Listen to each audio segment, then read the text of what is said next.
चलिए आज की कहानी शुरू करते हैं। खबर है विशेष। गुजरात के एक गांव में सौतेले पिता का कुकृत्य, नाबालिग बेटी के साथ दरिंदगी, गांव की चुप्पी और एक परिवार का अंधेरा। गुजरात के देवभूमि द्वारका जिले के एक छोटे से गांव में, जहां आबादी मुश्किल से 2000 है, एक ऐसी घटना ने समाज के स्तंभों को हिला दिया। राजेश नाम के 42 वर्षीय दूध व्यापारी ने अपनी 14 वर्षीय सौतेली बेटी प्रिया के साथ लगातार शारीरिक संबंध बनाए, जिसके परिणाम स्वरूप प्रिया गर्भवती हो गई। यह कहानी सिर्फ एक अपराध की नहीं, बल्कि सामाजिक उपेक्षा, कानूनी लचरता और मानसिकता विकृति के गहरे पहलुओं को उजागर करती है। राजेश का टूटता परिवार और दूसरी शादी। राजेश की पहली पत्नी मीनाक्षी, वे विवादों का इतिहास रहा।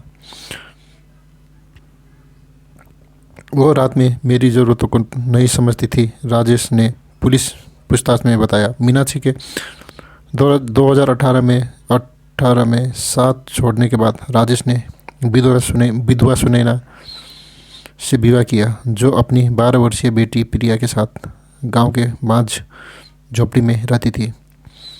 सुनैना की 2022 में प्रसव के दौरान मृत्यु हो गई, जिसके बाद राजेश और प्रिया के बीच का रिश्ता शैतान के खेल में बदल गया। गहराता संकट। सुनैना की मौत के बाद राजेश अवसाद में चला गया। पड़ोसी रामबाई याद करते हैं, वो हफ्ते तक घर से बाहर नहीं निकला। प्रिया उसकी एकमात्र सहारा बन गई। ब्लू फिल्मों का जाल और प्रिया का बलात्कार। राजेश ने प्रिया को मोबाइल पर अश्लील वीडियो दिखाकर उसे भ्रमित किया। प्रिया की मासूमियत का फ़ायदा उठाते हुए उसने धीरे धीरे उसे छूना शुरू किया। पहली बार जब उसने मुझे छुआ, मैं समझ नहीं पाई। वह कहती है, वो कहता था तुम्हारी माँ यही चाहती थी, प्रिया ने काउंसलर को बताया। अपराध का पैटर्न। राजेश ने प्रिया के साथ लगभग 8 महीने तक संबंध बनाए। पुलिस रिपोर्ट के अनुसार वह रात में उसके कमरे में ताला लगा देता था और उसकी चीखे गांव वाले तक नहीं पहुंचने देता था। गर्भावस्था का खुलासा और समाज का झटका। जब प्रिया का पेट बढ़ने लगा तो पड़ोस की सावित्री बेन ने उसे नर्सिंग होम ले जाया। डॉक्टर प्रियंका शुक्ला ने बताया वह 6 महीने की गर्भवती थी, लेकिन उसकी उम्र और शारीरिक कमजोरी ने हमें चौंका दिया। गांव वालों ने तुरंत पुलिस को सूचना दी। पुलिस की कार्रवाई। एसपी राजेंद्र सिंह ने बताया, राजेश ने शुरू में इनकार किया, लेकिन प्रिया के बयान और मोबाइल में मिला वीडियो ने उसे दोषी साबित किया। उसे पॉक्सो एक्ट के तहत गिरफ्तार किया गया। कानूनी प्रक्रिया और सजा। केस की सुनवाई द्वारका की विशेष पॉक्सो अदालत में हुई। सार्वजनिक अभियोजन ने कहा, राजेश ने न केवल बलात्कार किया, बल्कि एक बच्चे के भविष्य को नष्ट कर दिया।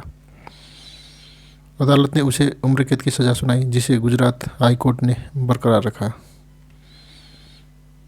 प्रिया का वर्तमान। प्रिया अब एक बाल संरक्षण गृह में रहती है। समाज सेवी अंजलि पटेल कहती है उसे मनोचिकित्सक सहायता मिल रही है, लेकिन उसकी मासूमियत लौटना मुश्किल है।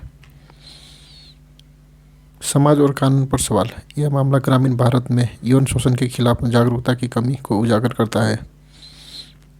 आंकड़े चौंकाने वाले हैं। गुजरात में 2023 में पॉक्सो के 1234 मामले दर्ज हुए। 70% में अपराधी परिचित या परिवार के सदस्य होते हैं। विशेषज्ञों की राय। डॉक्टर हर्ष त्रिवेदी, मनोचिकित्सक, राजेश जैसे अपराधी अक्सर सत्ता और अकेलापन के जाल में फंसे होते हैं। अधिवक्ता मीनाक्षी जोशी का अनुसार गांव के कानूनी जागरूकता अभियानों की तत्काल आवश्यकता है। अंधेरे में उजाले की ओर। प्रिया की कहानी न केवल एक पीड़ित की दास्तां है, बल्कि समाज के लिए एक दर्पण है। जब तक हम बच्चों के प्रति संवेदनशील नहीं होंगे और कानून को सख्ती से नहीं लागू करेंगे, ऐसे राजेश हमारे बीच छिपे रहेंगे। आइए इस घटना को केवल एक खबर न समझे, बल्कि बदलाव की शुरुआत बनाए। यह खबर पीड़ित की गोपनीयता और कानूनी प्रक्रियाओं का सम्मान करते हुए प्रकाशित की गई है। आज की कहानी यही ख़त्म होती है। हमारे साथ जुड़े रहने के लिए धन्यवाद।